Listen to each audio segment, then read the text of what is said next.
সালাত পড়ে থাকে, যে রোজা রেখে থাকে, তাকওয়া করে আমল করে থাকে, এমন একজন ব্যক্তির মাধ্যমে তাহলিকের ব্যবস্থা করবে এবং তার জন্য দোয়া চাইবে, হুজুর আমার সন্তানের জন্য আল্লাহর কাছে প্রার্থনা করে দেন, উনি আপনার সন্তানের প্রার্থনা করবেন।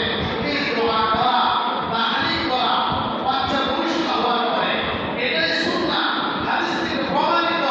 প্রতিটি মা, প্রতিটি বাবা তার সন্তানকে যদি আদর্শ সন্তান হিসাবে জাতির সামনে উপস্থাপন করতে চায়, জন্মলগ্ন থেকেই তাকে নবীর আদর্শ অনুযায়ী তাকে লালন পালন করতে হবে। ঠিক কিনা বলেন? এই ঘরের মধ্যে ভূমিষ্ঠ হওয়ার পর থেকে নবীর সুন্নত হিসাবে লালিত পালিত হবে, সেখান থেকে ইসলামের জয় জয় স্লোগান আসবে কি আসবে না? সেই মানুষ, সেই সন্তান কোনদিন বেলাবাদী হবে না, সেই সন্তান রাসূলের আদর্শ নিয়ে জীবন পরিচালনা করবে।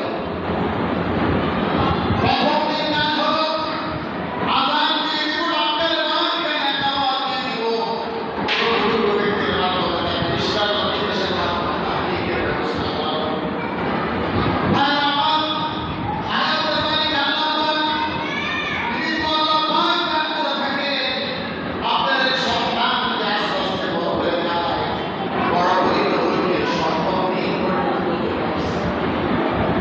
বাচ্চা ভূমিষ্ঠ হওয়ার পরে সপ্তম দিন 7 দিন হয়ে গেছে।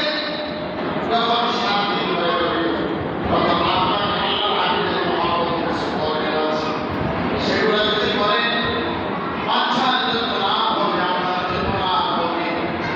সূত্রে বিশুদ্ধ করে যদি আমল করেন, সেই আমল যদি আল্লাহ পাক কবুল করেন, কিয়ামতের মাঠে রাখা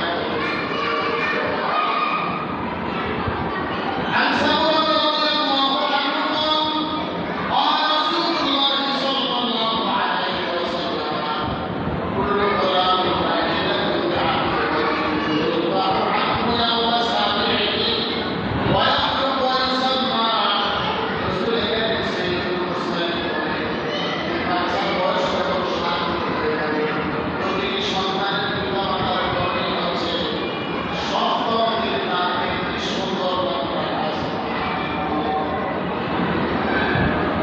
সপ্তম দিনে একটি সুন্দর নাম রাখা ইসলামী নাম। কোরআন কারিমে একটা শব্দ পেয়েছে, এটা লিখে দিয়েছে, অর্থ কোনো কি নাই, মিল নাই।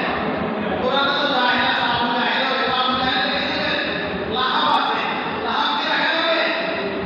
ইসলামী একটি সুন্দর নাম তার বরণ করতে হবে। ইসলাম সম্পর্কে যারা অবগত, বর্তমান সময়ে ইসলামী সুন্দর নামের বইগুলো পাওয়া যায় বাজারে, সেখান থেকে আপনি নির্বাচন করতে পারেন। সবচেয়ে শ্রেষ্ঠ নাম কি?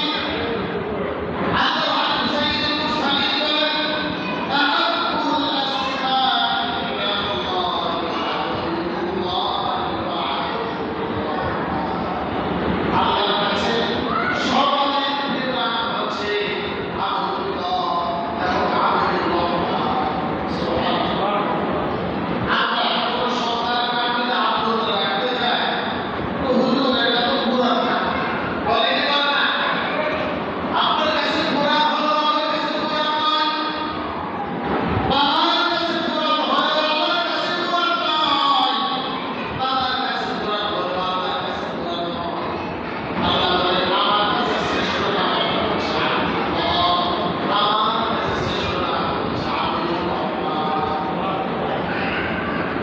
এই নামে অথবা আরো সুন্দর সুন্দর নাম আছে, যেই নাম